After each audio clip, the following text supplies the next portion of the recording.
मसीह की सेवा आपका जुनून होना चाहिए, आपकी रोजी रोटी नहीं। मसीह की सेवा आपका जुनून होना चाहिए, आपकी महिमा की भूख नहीं। हर बार मैं ये बताती हूँ, यीशु मन को परखता है।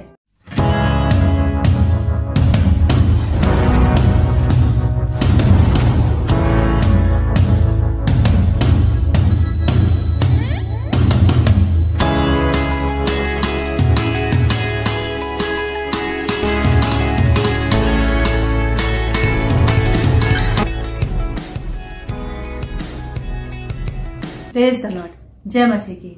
आज एसवीटी के अंतर्गत समेलेबल टीचिंग की इस सीरीज में एक बार परमेश्वर फिर से हमको कुछ मूल्यवान शिक्षा बाइबल के जरिए से, वचन के जरिए से देने जा रहा है। परमेश्वर आज हमको मरकुस 11वें अध्याय के 13वें और 14वें पद से बात करना मांगता है। और परमेश्वर क्या बोल रहा है वहां पर, और इस वचन से हम क्या सीख रहे हैं, और वही आज का हमारा टाइटल है, be original and abide with Jesus. यीशु ने कहा है कि मैं डाली हूं, तुम दाखलता हो, मुझसे अलग होकर तुम कुछ नहीं कर सकते।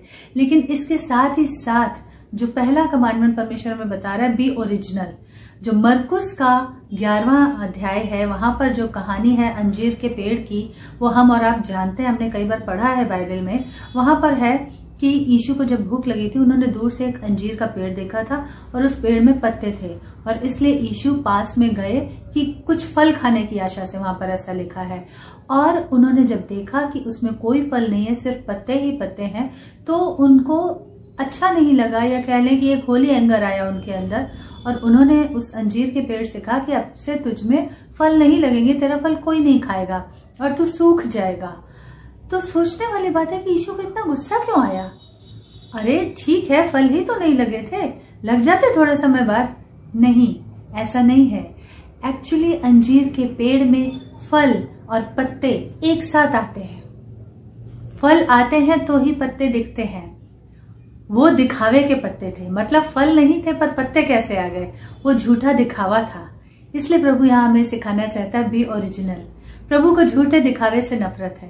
यीशु को झूठे दिखावे से चिढ़ है, क्योंकि वो हमारे अंदर की असलियत जानता है। इसलिए उन्होंने अंजीर के पेड़ को गुस्सा किया था। और साथ साथ वहां पे एक बात और लिखी है कि फलों का मौसम नहीं था। फलों का मौसम नहीं था मतलब अभी समय नहीं हुआ था। परमेश्वर अगर आपको और हमको चुनता है, मैंने एक बार बताया था कि कैसे वो भट्टी में डाल के गीली मिट्टी को लेके रौंदता है, गूंथता है, उसके बाद हमें पकाने के लिए भट्टी में डालता है ताकि हम मजबूत हो जाएं। हम परहल के हथौड़े से चोट करता है, वार करता है, फिर हमको ठंडा होने के लिए रखता है और सुंदर पेंटिंग करता है ताकि हम दूसरों के जीवन को महका सकें। मतलब ये सारे प्रोसेस में समय लगता है।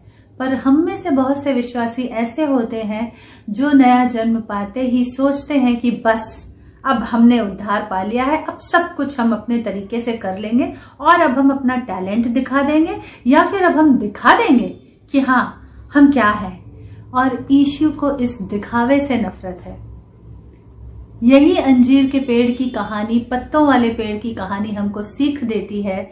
यीशु पत्ते देख के पास इसलिए गए क्योंकि फल और पत्ते एक साथ निकलते हैं। अभी समय नहीं आया था।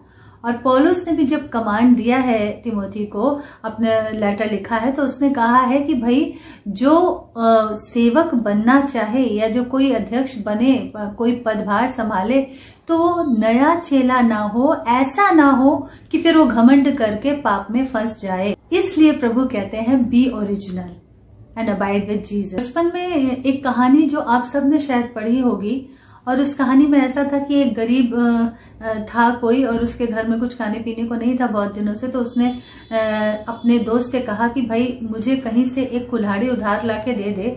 उसकी जीविका के जो साधन थे वो चले गए थे किन्हीं कारणों से। तो उसने कहा कुल्हाड़ी उधार लाके दे दे, कहीं से मांग के दे दे, ताकि मैं जंगल में जाऊं, कुछ लकड़ियां काटूं और उनको बेचकर अपने परिवार की जीविका किसी तरह से कुछ दिनों के लिए चलाऊं, और आगे को देखेंगे फिर इसी तरह से काम कैसे करना है। वो जंगल में गया, उधारी की कुल्हाड़ी लेकर गया, और जैसे ही एक नदी के पास एक बहुत हरा भरा बहुत अच्छा सा पेड़ था, और उसने देखा बहुत मोटा घना है, तो उसने सोचा अगर इसकी कुछ लकड़ियां काट लूंगा तो मुझे अच्छे दाम मिल जाएंगे बाजार में, और मेरे परिवार की कम से कम 2-4 दिन की रोजी रोटी का साधन हो जाएगा। और जैसे ही वो चढ़ा पेड़ पे लकड़ी को काटने के लिए, और इत्तेफाक से क्या हुआ, कुल्हाड़ी की मूठ टूटकर पानी में गिर गई। अब बेचारा डर गया कि ये तो उधारी की थी, मांगे की थी, और वो रोने लगा बहुत जोर जोर से। और जंगल में उसकी रोने की पुकार सुनकर एक देवदूत आया, स्वर्गदूत आया, और उसने पूछा तुम क्यों रो रहे हो? तो उसने कहा भाई मैं तो उधारी की कुल्हाड़ी मांग के लाया था, उसका जो मूठ था वो टूट के गिर गया, इस नदी में चला गया। मेरे पास तो खाने तक के पैसे नहीं है, मैं इस आशा से आया था लकड़ी बेच के परिवार का कुछ दिन का भरण पोषण होगा, अभी ये उधारी की कुल्हाड़ी का दाम कहाँ से चुकाऊंगा? और स्वर्गदूत ने ऐसे हाथ बढ़ाया और उसमें से एक सोने की कुल्हाड़ी निकाल के दी और बोला ये है।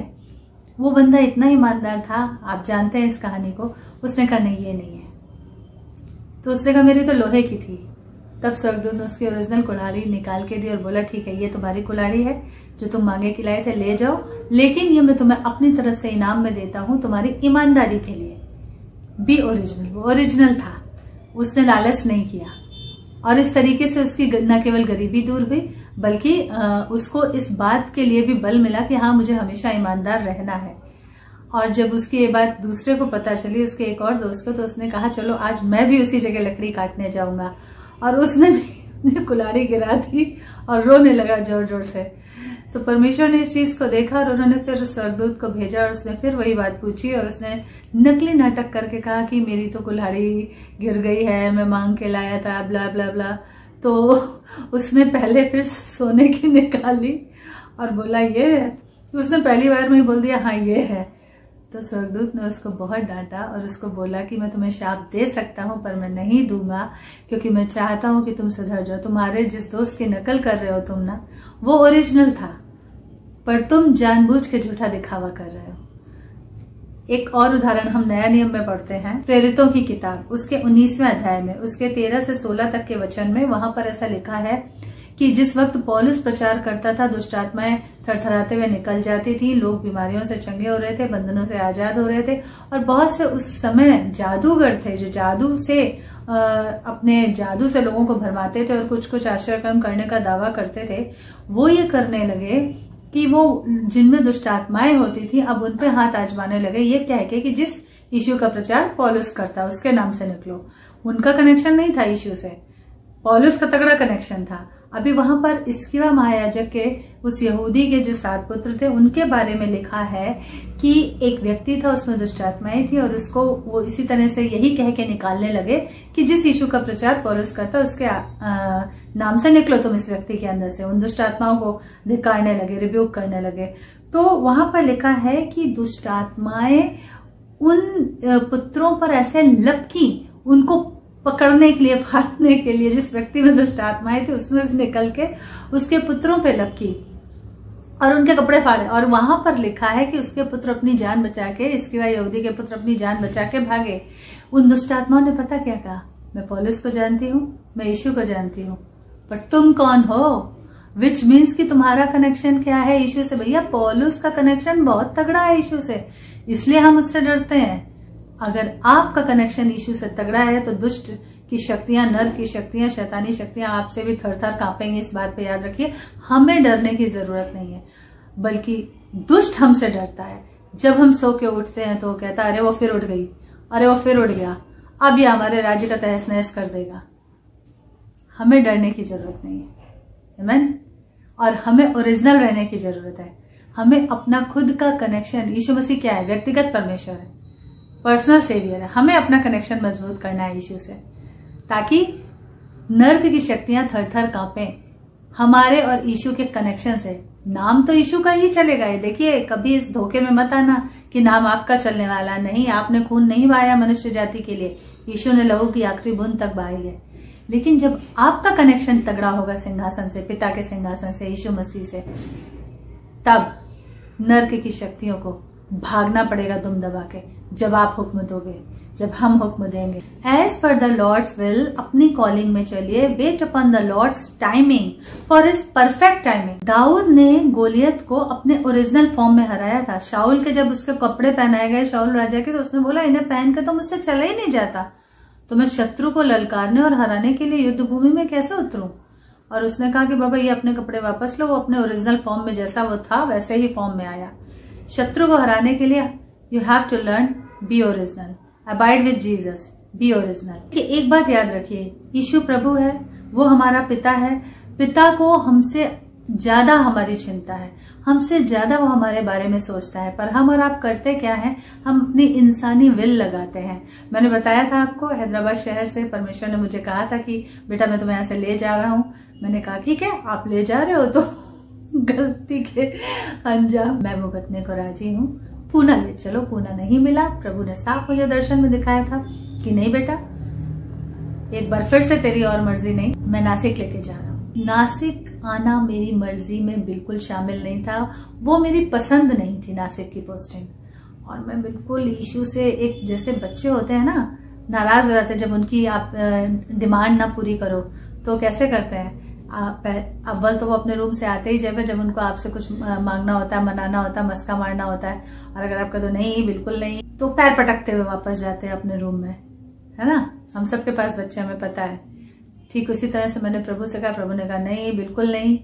आपको मालूम है, हैदराबाद से ट्रेन जब सुबह के 4 बजे नासिक रेलवे स्टेशन पे आके रुकी, तो मैंने अपना पहला कदम नासिक रेलवे स्टेशन पे कैसे गुस्से में रखा था, धम्म से।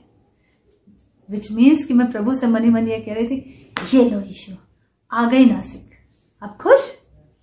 और आप यकीन जानिए, जैसे ही मैंने पैर पटकते हुए पहला कदम नासिक रेलवे स्टेशन पर रखा सुबह के 4 बजे मार्च 2013 में, मैंने तुरंत पवित्र आत्मा को बोलते सुना, ये कहते सुना, क्या तुम ये समझती हो कि मैं यहाँ तुम्हें बिना किसी पर्पस के लाया हूँ। एकदम क्रिस्टल क्लियर। देखिए, जब आप पवित्र आत्मा के साथ डे टू डे लाइफ में चलते हैं, वो आपका पिता है यीशु, प्रभु यहोवा हमारा पिता परमेश्वर है। हम उससे खुल के अपने दिल की बात कहते हैं, जैसा कि मैंने कहा, बी ओरिजिनल। और जब प्रभु हमें कुछ सिखा रहा होता है तो हम अपने वार्तालाप में बराबर निरंतरता में रहते हैं। और मैं यीशु से खुल के बात करती हूँ। अगर मुझे कोई बात नहीं पसंद आती है तो मैं आप बोलती हूँ, आप हमेशा मुझे ही क्यों कहते हो। और वो मुझे प्यार से समझाता है कि बेटा, तेरे लिए मेरी योजनाएं अच्छी हैं, भली हैं, तू एक कदम आगे तो बढ़। और यीशु में ही ये ताकत है जो मेरी मर्जी के खिलाफ मुझसे काम करवा लेता है, क्योंकि मुझे पता है कि मेरा पिता मुझे बहुत प्यार करता है। और जब मैंने पवित्र आत्मा की इस आवाज को सुना कि तुम क्या समझती हो, मैं यहाँ तुम्हें बिना किसी पर्पस के लाया हूँ, and even that time I was like, क्या पता, I was like this.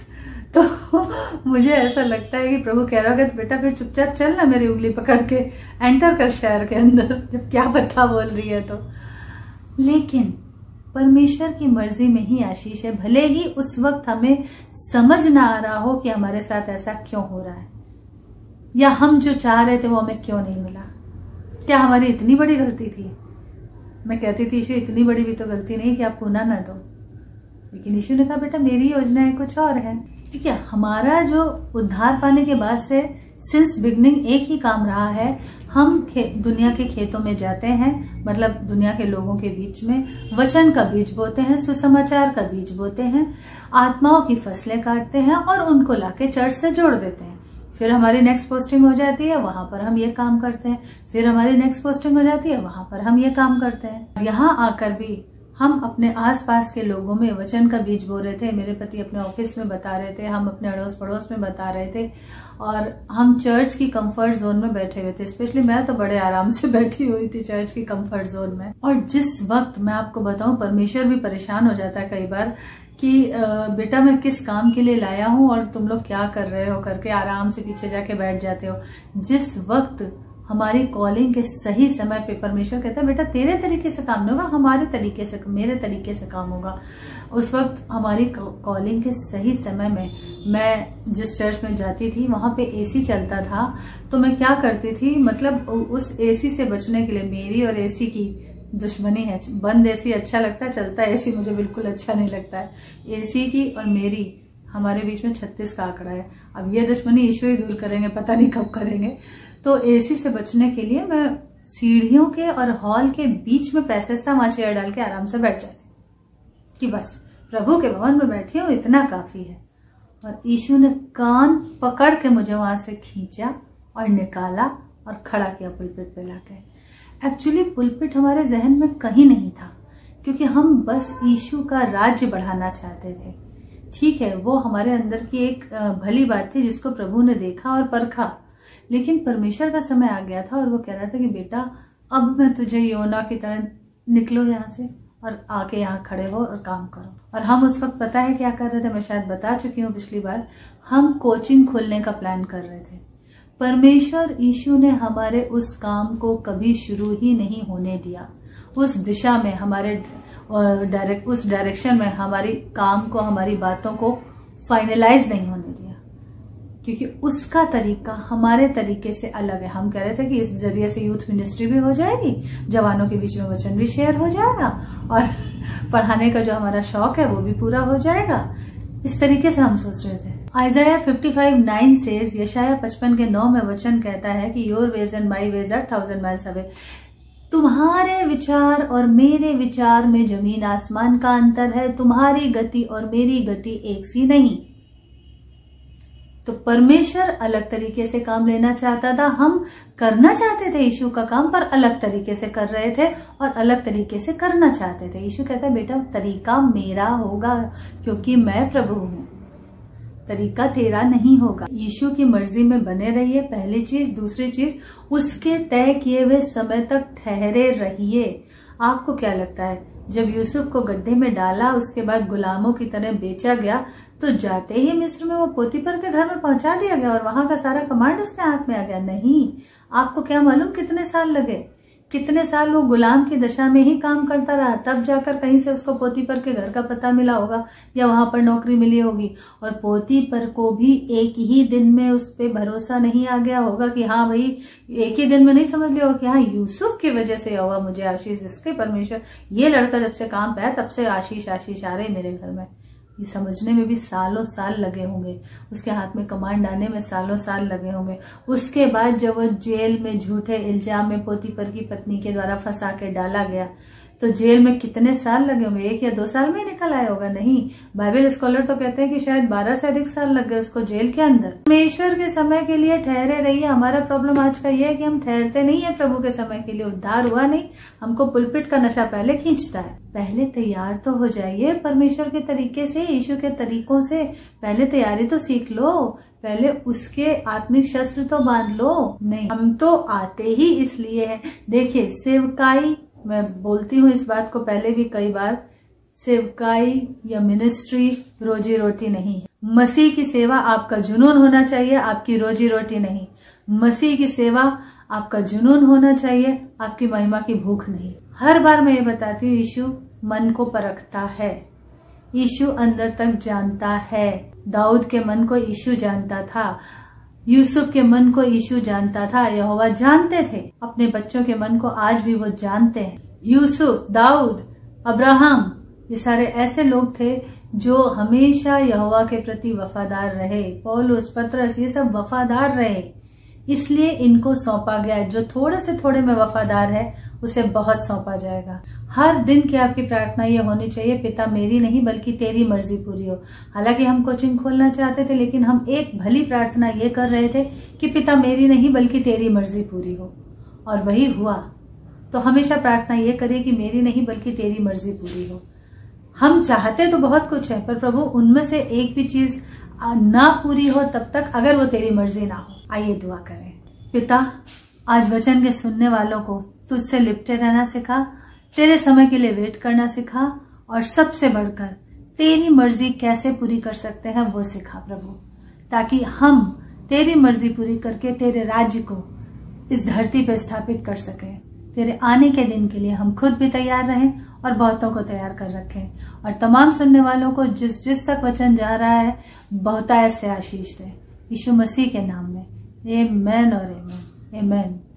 God bless you.